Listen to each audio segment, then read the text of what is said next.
Buenos días a todos. En nombre de la Sociedad Colombiana de Neonatología Regional Valle, quiero darle la bienvenida a la doctora Ana María Gómez Vázquez y al doctor Iván Enrique Padilla Mejía, ambos pediatras neonatólogos de la Fundación Valle del Lili de Cali, Colombia, y son un par de personas extraordinarias, pero que además vienen trabajando fuertemente en pro de la salud de los recién nacidos. La doctora Ana María viene trabajando fuertemente en displasia broncopulmonar con el proyecto de ventilación NAVA y el doctor Iván Enrique, a su vez, también trabaja bastante en hipertensión pulmonar y nos ha dado presentaciones bastante relevantes en varios congresos y simposios regionales y nacionales. Y ellos decidieron unir sus esfuerzos y se fueron a entrenar a Chile en ECMO neonatal. Hicieron ese gran esfuerzo de sacar su tiempo y cogieron ese entrenamiento y lo unieron con la experiencia que hay en fundación en ECMO en los pacientes de cirugía cardiovascular. Entonces unieron el equipo, la experiencia, su entrenamiento y nos entrenaron a todo el grupo de personas que trabajamos en recién nacidos y ha sido un trabajo realmente maravilloso y de resaltar, y ellos nos van a hacer la presentación de ECMO neonatal respiratorio y además nos van a contar su experiencia. Después de la charla vamos a tener un bloque de preguntas y a su vez dentro de la presentación pueden ir haciendo sus preguntas en el chat. Bienvenidos, doctor. Muchísimas gracias, Nancy, por la presentación.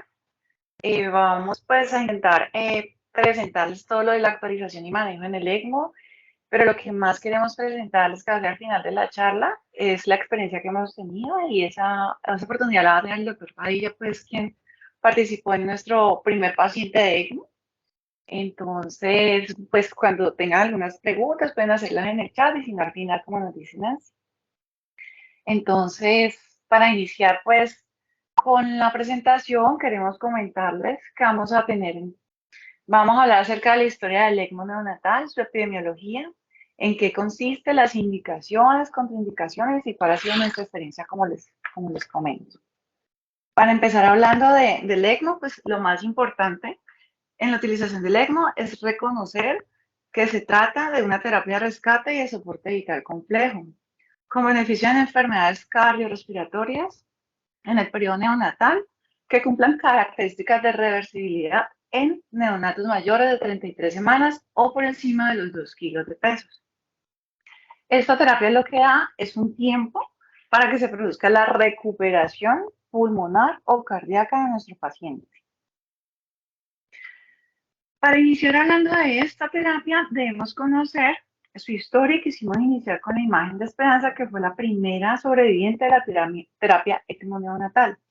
Sin embargo, la historia no comienza con ella, la historia comienza desde mucho antes, en los años de 1931, en donde se iniciaron todas las cirugías cardiovasculares, y después, cerca de los años 50, se intentó la búsqueda de un artefacto que pudiera hacer como un bombeo y oxigenación de la sangre. Esta idea nació del doctor Gibbons porque él en los años 1931 estuvo al lado de una mujer de 23 años que falleció por una embolia pulmonar, y se hizo esa pregunta: ¿habrá algo que nos ayude a darle tiempo a ese paciente para que no muera? Entonces, él siguió trabajando durante aproximadamente 23 años y logró su primera cirugía de corazón abierto con membrana extracorpórea, que inclusive su perfusionista fue su esposa, que fue la primera perfusionista pues que conocemos. Posteriormente a eso, el doctor entró pues en la historia diferentes tipos de pioneros, entre ellos el doctor Bartlett, quien reportó el primer caso de ECMO pediátrico no neonatal posterior a cirugía cardiovascular, y siendo él considerado el padre del ECMO, fue quien realizó con éxito el primer ECMO neonatal, el cual, como les mencioné, fue Esperanza en 1975. Esperanza era una recién nacida que tenía una hipertensión pulmonar severa secundaria a una broncoaspiración de meconio. Y él logró darle como un aliento de vida, una esperanza, de ahí su nombre, modificando pues el ECMO desde sala de cirugía y pudiéndolo llevar hasta la unidad neonatal. El doctor Bader eh, es, eh, realizó también diferentes estudios y fue el primero en realizar un estudio en 1985 en ECMO con neonatos que presentaban falla respiratoria aguda.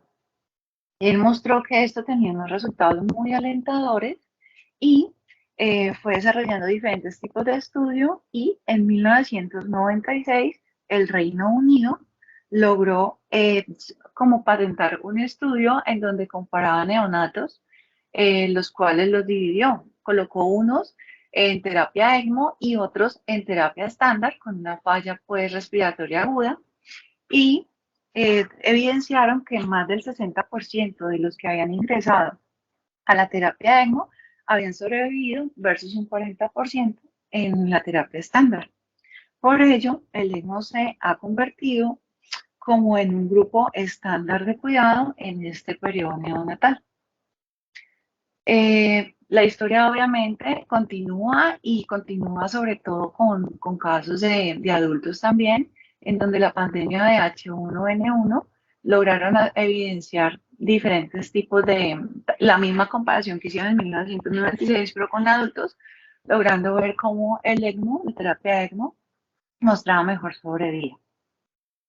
Quería mostrarles también una foto de la ELSO, la cual se creó en 1989 y donde se creó con un grupo pues de diferentes tipos de perfusionistas, cirujanos cardiovasculares, que crearon pues este grupo y este grupo, o sea, este realmente es una organización que es a nivel mundial y que se encarga de recibir los registros de todas las terapias ECMO y los cursos a nivel mundial.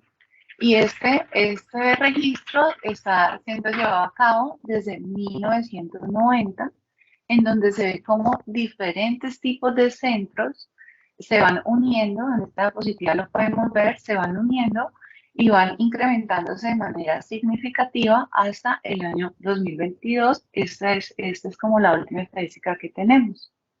Y la ELSO también quiso hacer como un registro a nivel regional, dependiendo pues de los países.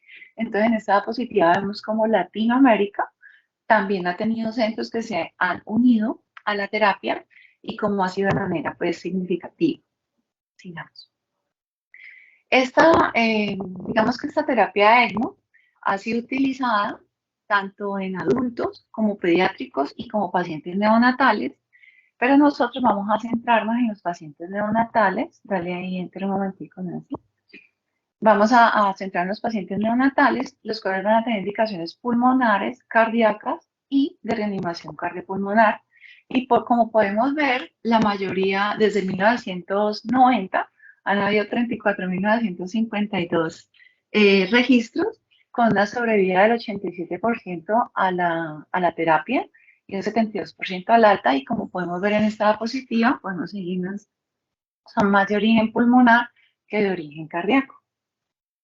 Y esta imagen nos muestra la distribución de pacientes que requieren ECMO segunda edad y su etiología de base. Entonces vemos como el 49% es una patología neonatal, el 14% es pediátrica y como un 25% une tanto las patologías cardíacas, tanto neonatales como pediátricas, el resto es de adultos.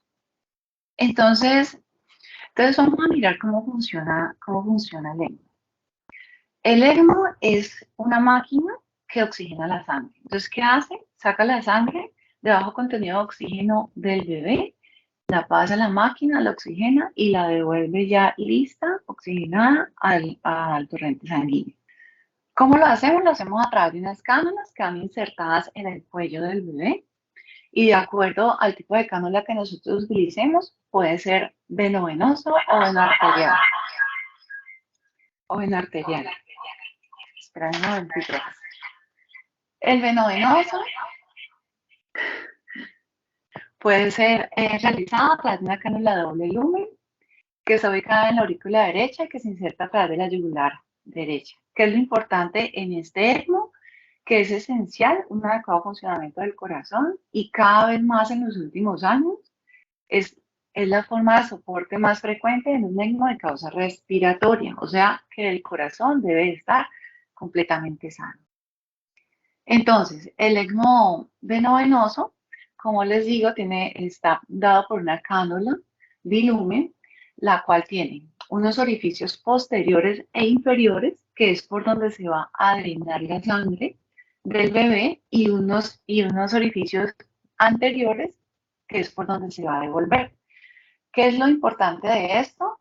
Que la cánula va a pasar obviamente la sangre que se ha drenado del paciente de estas orificios posteriores e inferiores, va a pasar hacia un oxigenador y la va a volver completamente oxigenada hacia la circulación sistémica por estos orificios anteriores y va a llegar, sí, directamente a la aurícula derecha, pero muy frente a la válvula tricúspide, que va a ser derecho, pues casi que al ventrículo derecho, de allí a la circulación sistémica. Este soporte, pues, dice que pues, permite que mejore la entrega de oxígeno a los tejidos. Lamentablemente, este ECMO venovenoso no podemos realizarlo aquí en Colombia porque no contamos con las cánulas de tamaño necesario para los recién nacidos y por eso vamos a trabajarlo con el ECMO venoarterial, que es el ECMO clásico. El ECMO venoarterial hace prácticamente lo mismo, solo que este tiene una cánula que es para drenar la sangre del bebé, lo hace a través de la aurícula derecha. Este pasa obviamente hacia el oxigenador y va a ingresar nuevamente a través de una cánula arterial que llega pues al callado aórtico. Sigue ahí, ¿no? ¿Sí? Entonces, ¿qué es lo importante de este circuito? El circuito consta de una bomba, que puede ser una bomba roller, dale ahí, Nancy, por favor, que puede ser una bomba roller o una bomba centrífuga. En nuestro caso es la bomba centrífuga, la cual lo que hace es que drena la sangre de la aurícula derecha, pasa hacia la bomba en una presión negativa y de allí es impulsada hacia el oxigenador, donde hace el intercambio gaseoso y oxigena la sangre y retorna a través de la cánula arterial a la parte sistémica. Pues a través del callado aórtico. Ese oxigenador está unido a un flujómetro que va a contar con oxígeno, aire y va a tener también para poder manipular el CO2. Esto es un blender, pues donde se va a hacer la mezcla y entonces ese flujo de gas, como ustedes lo ven en esta diapositiva, va a conectarse al oxigenador. Como ustedes lo ven ahí, el oxigenador tiene una membrana que se comporta como una membrana de oxigenación y donde se hace el intercambio gaseoso. Tiene una parte donde va a recibir la sangre del bebé, que como sabemos es un bebé que es bastante enfermo de la parte pulmonar. Entonces va a tener una presión de oxígeno muy bajita y una presión de CO2 muy alta. Entonces, y si lo comparamos con el lado contrario de la membrana, por donde está ingresando el flujo de gas, este va a tener una alta concentración de oxígeno y no va a tener CO2. Entonces, el gradiente que vamos a tener va a favorecer el paso de oxígeno desde donde está la mezcla de gas hacia donde está la sangre del paciente.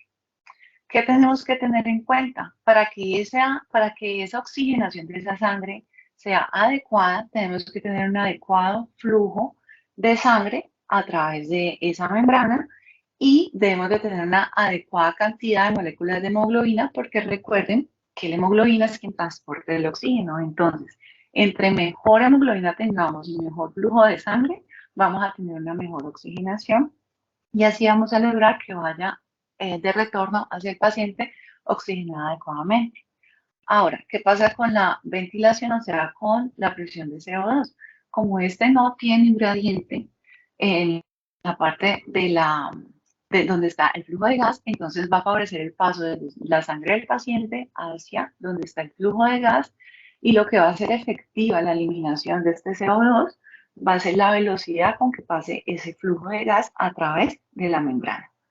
Y de esa manera podemos realizar la eliminación de CO2 o una adecuada ventilación. Entonces, de esta imagen lo que queremos que se lleven es que para una adecuada oxigenación debe haber un adecuado flujo de sangre y un adecuado nivel de hemoglobina. Y si nosotros queremos manejar la ventilación, dependerá de la velocidad del flujo de gas. Ahora, ¿cómo vamos a hacer el monitoreo de este circuito? Para ello tenemos, como vemos en esta imagen, diferentes tipos de monitores. Entre ellos está el monitor de presión negativa, el de presión pre y postmembrana, monitores de saturación venosa y el monitor de flujo y detector de burbujas. Y obviamente por seguridad, la batería. El monitor de presiones de membrana, pues sencillamente lo que hace es como una medición de las presiones generadas al flujo tanto antes como después del paso por el oxigenador. Y pues se puede conectar al mismo sistema de monitorización hemodinámica. Estas presiones de membrana son importantes tener en cuenta que se pueden realizar, se deben de realizar presiones de entrada y presiones de salida, y que es la diferencia entre ambas se llama gradiente gas-membrana. Lo que nos busca es mirar cómo está el flujo de bomba y va a depender tanto del tamaño de las cánulas como las líneas del circuito. Y nos ayuda a interpretar la funcionalidad y la vida útil de la membrana de oxigenación, que obviamente es uno de los componentes más importantes del circuito de ECMO. El monitor de saturación venosa, sencillamente lo que hace es un análisis tanto numérico como gráfico de la oxihemoglobina y de su oxihemoglobina, y eso lo hace por pulsos de luz LED. Entonces, lo que nos va a mostrar, sigue con la otra, Nancy, es el hematocrito, la hemoglobina y la saturación venosa.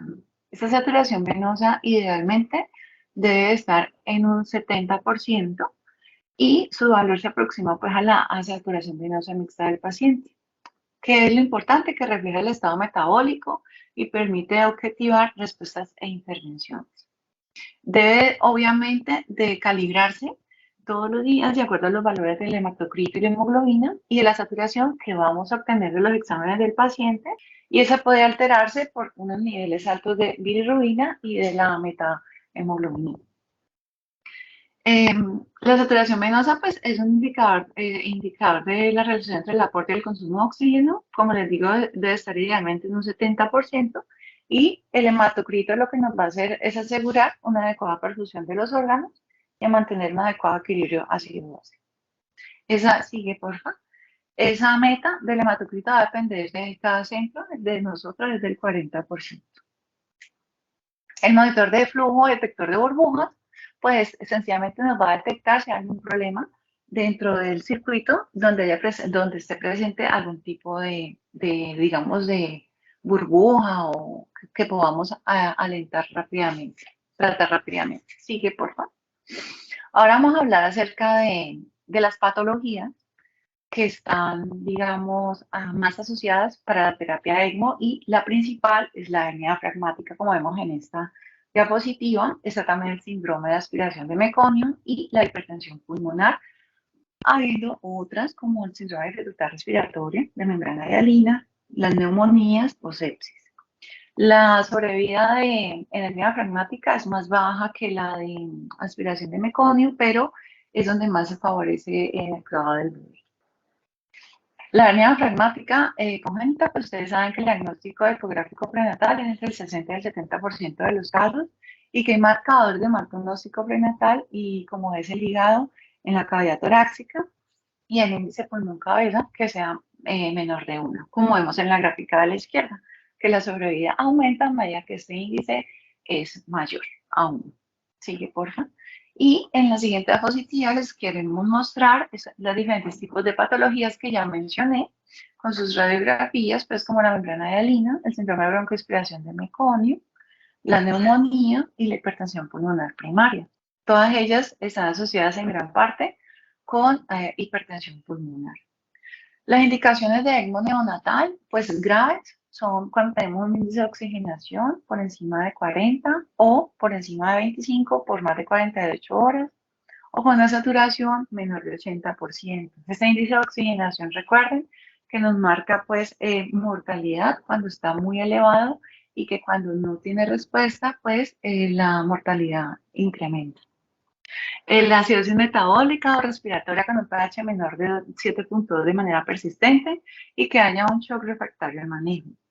Que sea obviamente recuperable, como se les mencionaba, con un diagnóstico lo más certero posible, que la ventilación no sea mayor a 14 días y que técnicamente sea posible porque sea para recién nacidos mayores de 33 semanas y mayor de 2.000 kilos y que no tengan una hemorragia activa. Sigue, Nancy, por favor.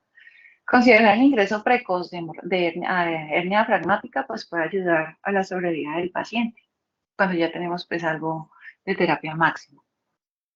En esta imagen lo que les quiero mostrar es que sí tenemos que tener en cuenta que no tenga hemorragia intraarticular grado 3-4 previo al ECMO, pero esa está contraindicada, pero no para las hemorragias grado 1 o 2. Entonces, antes de nosotros iniciar el ECMO, pues obviamente antes de la canulación, nosotros debemos tener la historia médica completa, el examen físico, la ecografía cerebral, el ecocardiograma para mirar qué cardiopatía de pronto tenga o si tiene o no compromiso cardiovascular, coagulación y la ecografía renal. Eso es súper importante para poder tener, pues, o sea, predecir si este paciente va a poder entrar o no a la terapia. Los criterios de selección para ingreso en el ECMO respiratorio, entonces se da gestacional mayor de 33 semanas, peso de nacimiento mayor de 2 kilos, un fallo en manejo médico máximo, una condición cardiopulmonar reversible, ventilación mecánica menor de 10 a 14 días máximo, y si tiene alta mortalidad pulmonar por el índice de oxigenación que les mencioné previamente, que es muy importante tenerlo en cuenta, que ya tenga al menos 100% de oxígeno. La acidosis metabólica intratable, un gasto cardíaco disminuido con etiología reversible, ausencia de hemorragia intracraneal mayor, ausencia de hemorragia incontrolable, que no haya evidencia de daño cerebral masivo y que no haya malformaciones o síndromes con pronóstico letal. ¿Sí? Estas indicaciones y criterios de selección para el ECMO respiratorio son muy parecidas para la hernia diafragmática, pero lo más importante es que tengamos clara la terapia máxima, la cual debe ser definida por cada una de las instituciones para poder decidir si se inicia el ECMO o transferirlo a un centro con una terapia que puedan ofrecerle la terapia. Dependiendo del centro, entonces se define como el uso de óxido nítrico inhalado, ventilación de alta frecuencia y los días de ventilación como se los mencioné previamente. Esta es de hernia diafragmática y de aquí lo que queríamos mostrarles era que tuvieron hipotensión sistémica resistente a fluidos e inotrópicos con una adherencia menor de 0.05, pero las indicaciones son iguales a las del ECMO respiratorio. Entonces, para ya concluir con esa parte, ¿cómo se toma la decisión para iniciar el ECMO? Entonces, el paciente cumple con criterios de gravedad para ofrecer ECMO según su patología de base y rango etario. El paciente no tiene criterios de exclusión absoluta. Se revisan al menos con 3 especialistas en ECMO y se evalúa si se realizará cuál de los dos, venoso o en arterial, de acuerdo a la disponibilidad. Se evalúan los abscesos, se coordina el equipo de canulación, el cebado y el equipo clínico, que eso debe ser todo como muy en simultáneo. Se evalúa la factibilidad de recursos humanos, equipos, banco de sangre y se plantea la decisión de terapia a los padres y se les solicita sus consentimientos. Hasta aquí vamos, es todo lo que es la indicación y el manejo de la terapia, pero vamos a continuar con el manejo del cerebro. La próxima. Bueno, Anita ha hablado muy bien de todo lo que es la parte inicial, las indicaciones y todo, pero nos hemos olvidado de un órgano vital que es la torre de control para mí, es el cerebro. Tenemos monitoreos exclusivos de toda la parte hemodinámica y perfusión, sin embargo, hay valores importantes que tenemos que tener en cuenta, siguen así, para tratar de observar muy bien cuál es la evolución de ese paciente. Dentro de todo, tenemos la oximetría cerebral, que es el NIRS. El NIRS es un aparato demasiado importante para nosotros. Entonces, esa oximetría, esa oximetría cerebral no invasiva, realmente lo que va a hacer es medir un residual o o una medida existente entre la oxemoglobina y la desoxemoglobina. Básicamente está midiendo más saturación de oxígeno en pequeñas áreas cerebrales corticales y más que todo refleja un 75% del valor de la saturación cerebral venosa y solamente un 25% de saturación cerebral arterial. Ese NIRS realmente se comporta con unos valores muy diferentes de acuerdo a lo que estemos midiendo. Si en este caso es más cerebral, nosotros tenemos que ver si el paciente es un recién nacido pretérmino o a término. Sin embargo, hay que insistir mucho en la parte de enfermería de que esto no es como estamos monitorizando una saturación de perfusión distal, que es un valor cercano al 98-99%. Aquí los valores más o menos pueden oscilar entre 60 y 80% y ahí estamos más o menos con una eficiencia normal de esto.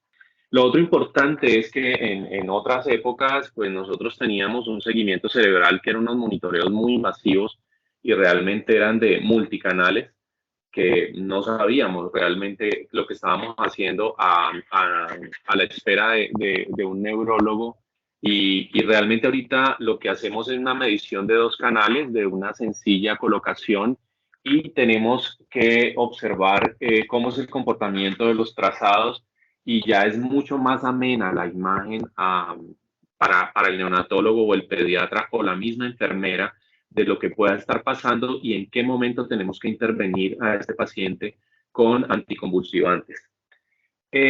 Otras cosas importantes para ver en esto es qué parámetros vamos a utilizar cuando al paciente lo colocamos en ECMO. Acuérdese que los dos sitios vitales o los componentes vitales del ECMO son la centrífuga y la bomba de oxigenación. Entonces, básicamente, esta centrífuga va a hacer las veces de corazón y la bomba de oxigenación hace las veces del pulmón. Entonces, el ventilador va a tener que utilizar unos parámetros bajos, buscando una pico de 15 a 18, un PEP de 5 a 6, una frecuencia respiratoria muy basal en 20 y posiblemente una FiO2 que oscile entre el 25 y el 30%. Y todo en pro de tratar de disminuir un poco la injuria pulmonar que se ha hecho previamente tratando de oxigenar al paciente. Conceptos muy importantes de sedonalgesia. La sedonalgesia es tratar de mantener a un paciente lo más confortable posible. Sin embargo, tienen que tener muy en cuenta de que ustedes están dando una perfusión a una bomba que se va a robar casi el 80% del volumen y el paciente nos quedamos con un 20% aproximadamente. Entonces, esa bomba a través de la tubuladura, de todo lo que es la centrífuga y la membrana, se va a robar bastante la farmacodinamia y la farmacocinética del medicamento. Motivo por el cual hay algunos estudios en los cuales han evidenciado que el mejor medicamento de que es más hidrofílico y no hidrofóbico es la morfina. Y en ese orden de ideas, si podemos utilizar el fentanil, tendría que ser a unas dosis demasiado altas para lograr el efecto deseado de esto.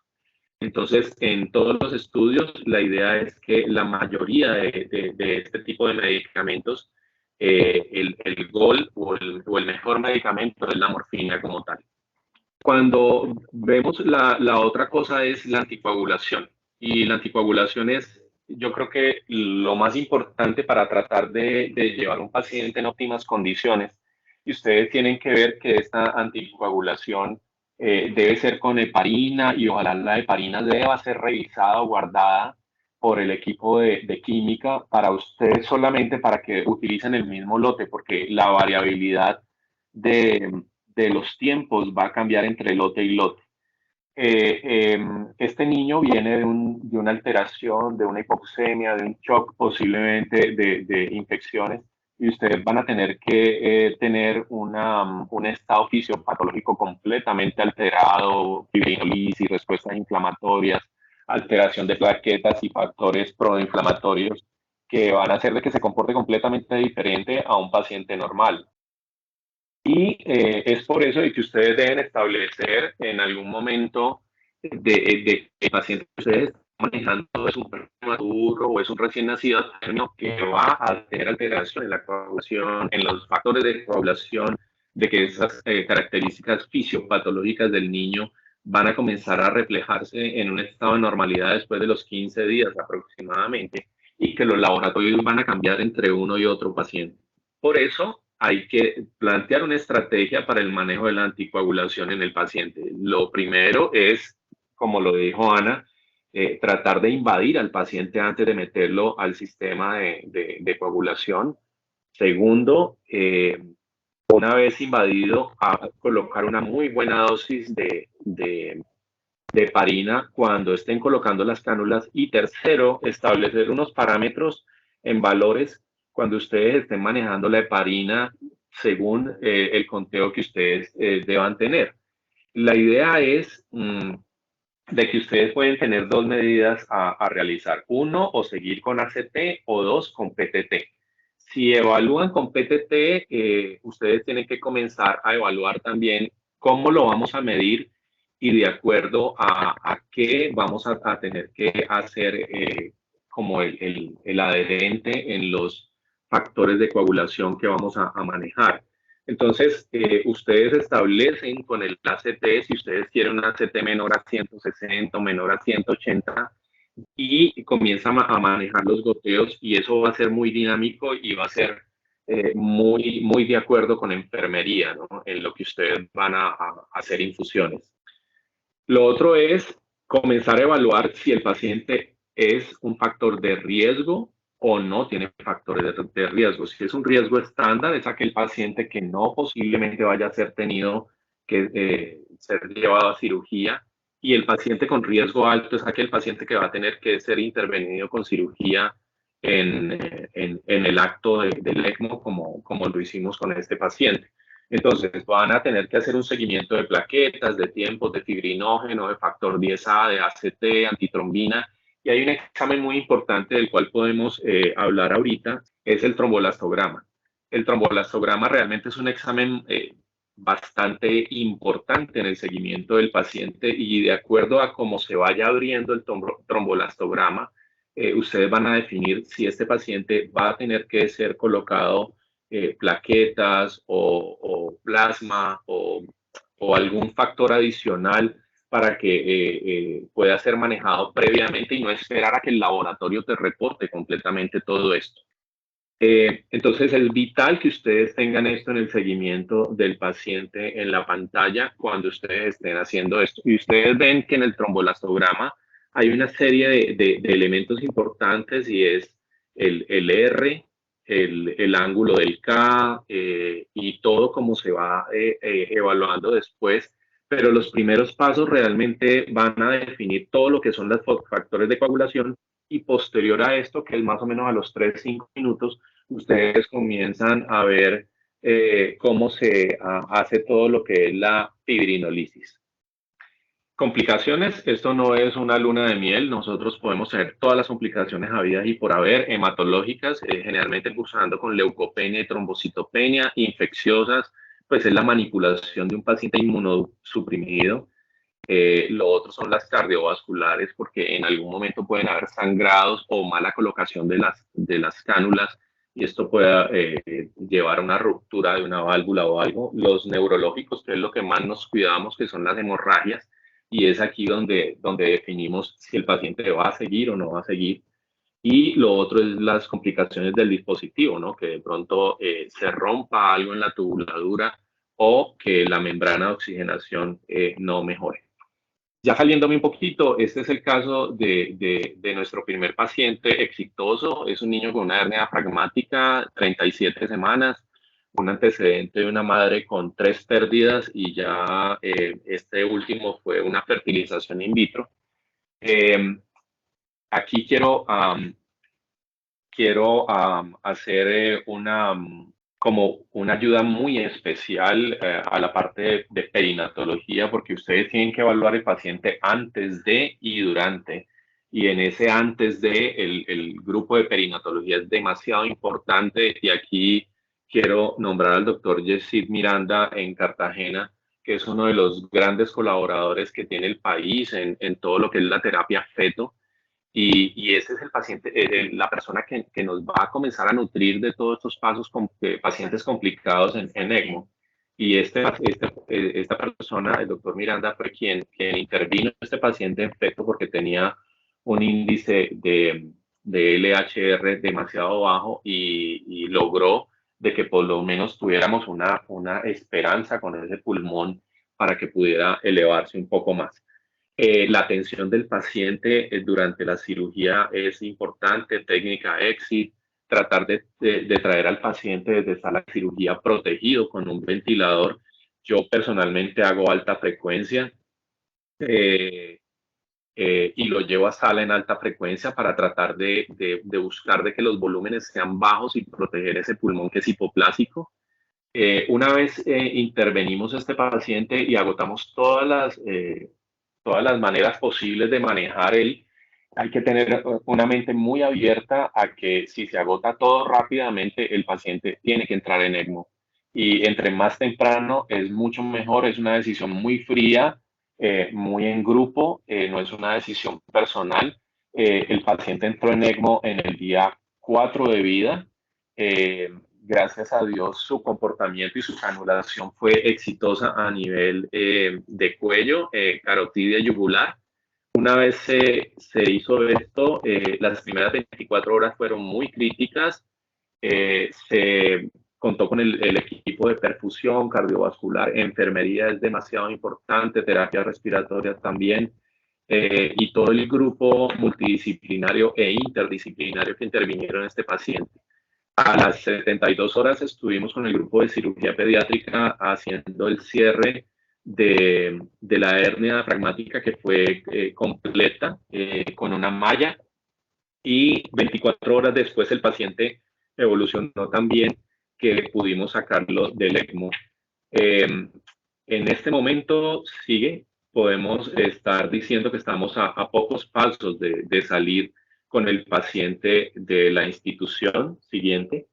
Y ahí contamos con todo un equipo de cirugía y todo. Y miren la evolución del pulmón. El pulmón del lado derecho es posterior a la salida de cirugía de corrección de hernia. Y la radiografía de la izquierda ya es un pulmón que en el 100% ha expandido. Siguiente, esto nos da la satisfacción de devolverle a la familia después de días críticos, de decisiones muy frías y todo, de tener a Santiago con la familia, y ya actualmente tiene una cánula de alto flujo, la cual estamos destetando. En conclusión, para mí deben existir en las instituciones educación médica continua por parte de perfusión, enfermería, pediatría, terapia respiratoria y neonatología, porque nos tenemos que seguir entrenando cada 2 o 3 meses si no hay casos. Las decisiones deben ser muy rápidas y oportunas. Tratar de escoger al mejor paciente posible, porque acuérdate que es el último as bajo la manga que tengamos. El manejo interdisciplinario y la comunicación debe ser demasiado asertiva, claridad en los protocolos de manejo del paciente y básicamente hablar muy claro con la familia, porque esta es la última decisión que podemos tomar.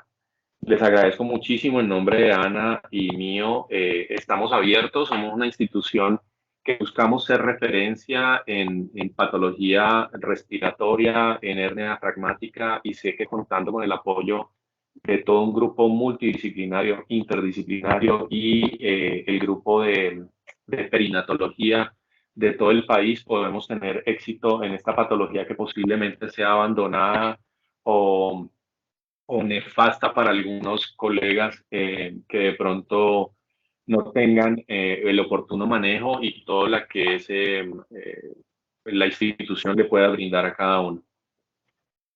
Bueno, muy bien, felicitaciones a los dos por esa excelente presentación. Yo quiero ver acá si hay alguna pregunta en el chat, y si no, quiero irles preguntando. Vamos a hacer una sesión muy corta de unos 5 minutos más para terminar. quiero preguntarles si yo estoy en una ciudad como Popayán, por ejemplo, nace un paciente a término, pero desde que nace tiene un comportamiento inusual de dificultad respiratoria progresiva, le hago una radiografía y tiene una hernia diafragmática congénita. Obviamente no le han medido el LHR previamente. Pero ese paciente desaturado persistente, a pesar de todo el manejo, ¿ustedes qué me recomiendan? ¿Qué hago con ese niño? ¿Tengo que trasladarlo? ¿En qué condiciones lo traslado? Si la seguridad social no me garantiza el traslado, ¿qué puedo hacer? Yo pienso que básicamente es un niño el cual necesita una intervención oportuna y un manejo de un paciente crítico en un nivel adecuado.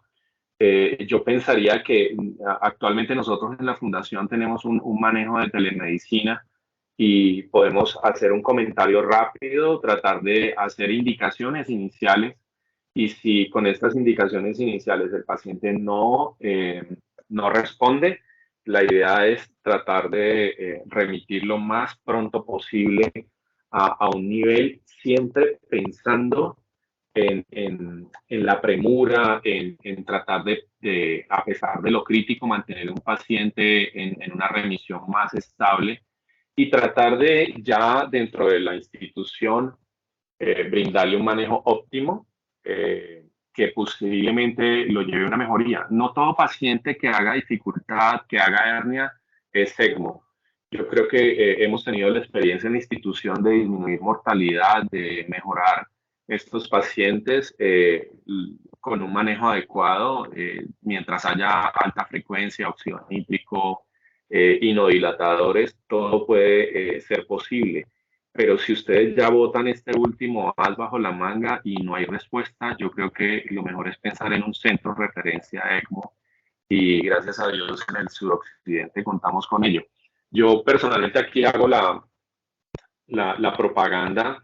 Tengo, formo parte con Ana de un grupo de hernia pragmática en Colombia y en este grupo formamos parte con Otto González en Bogotá, el doctor Alvarado en Bucaramanga, el doctor Miguel en Medellín y todo esto y los otros que se me olvidan, pero estamos compaginados en que todo esto sea en pro del paciente, sobre todo con patología respiratoria que pueda necesitar ECMO. El doctor Cristian pregunta que por favor nos recuerden los parámetros ventilatorios en ECMO. Básicamente cuando estás en ECMO, la idea es que como el ECMO va a suplir todo lo que es la oxigenación y la parte hemodinámica, entonces tú tienes un parámetro en ECMO en ventilador con un pico que oscila entre 15 y 20, un PEP entre 5 y 6, una frecuencia respiratoria que debe oscilar más o menos hacia 20 por minuto y una FiO2 entre el 25 y el 30%. El doctor Manrique pregunta que si vamos a todo el país. Esa sería una idea, buscar un transporte en ECMO. Sin embargo, los sistemas de transporte en ECMO para neonatos no existen y los aparatos, la MACET, es algo que brinda mucho volumen y realmente no sería para el paciente. Pero sí sería bueno canularlo y traerlo, ¿sí? Pero para canularlo tenemos que tener un equipo de cardiocirugía y todo para tratar de brindar un transporte seguro. No sé si tengan alguna otra pregunta, duda, comentario. Voy a aprovechar este espacio para invitarlos al simposio de perinatología que tenemos en septiembre aquí en la Fundación Valle del Lili, donde vamos a tener diferentes aspectos, pues, entre ellos ECMO, asfixia perinatal, el protocolo de hipotermia y sobre todo la seguridad del paciente que va a ser en septiembre de 2022 para quienes quieran asistir. Acá está la pregunta. Sandra Milena Hernández dice, ¿cómo se salvan las trabas administrativas con las aseguradoras? Pues, realmente es un sistema muy costoso de manejar, ¿no? Pero yo creo que básicamente prima la salud del paciente y sabemos que en este caso vamos a tener pérdidas inicialmente y no estamos buscando ganancias económicas, sino más salvar vidas. Y siempre estamos pensando de que este es lo último que le podemos ofrecer al paciente, pero siendo muy claros en que no es una terapia salvadora, ¿no? Aproximadamente el 60% de los pacientes que se meten a ECMO tienen sobrevida dependiendo de la patología. Sin embargo, en algún momento, estando acá, la doctora Granados, nuestra directora médica, nos dijo, pero ¿por qué les dio por escoger el peor paciente, o sea, el peor escenario? Realmente uno no escoge el paciente decide si se mete o no se mete. Y gracias a Dios, creo que la comunicación asertiva, que creo que es en algo que fallamos siempre en todos los seres humanos, ha sido exitosa y esto hizo de que una planeación, una comunicación asertiva con todos los grupos que iba a manejar al paciente tuvieran el desenlace de que este niño no tenga ninguna complicación hasta ahora, ni cerebral, ni renal, ni cardíaca. Obviamente, pues una infecciosa no se salvan de pronto estando en cuidado intensivo, pero gracias a Dios, como les digo, es una familia que le pudimos dar una vida y esperamos de que esto, con pie derecho que empezamos, pueda ser el primero de muchos casos para ayudar a toda la parte del suroccidente o lo del país que necesite si en algún momento tiene alguna remisión. Bueno, en nombre de la Asociación Colombiana de Neonatología, les damos las gracias por su excelente presentación y a ustedes por acompañarnos, por su participación activa y los esperamos. Bien, mil gracias. Gracias.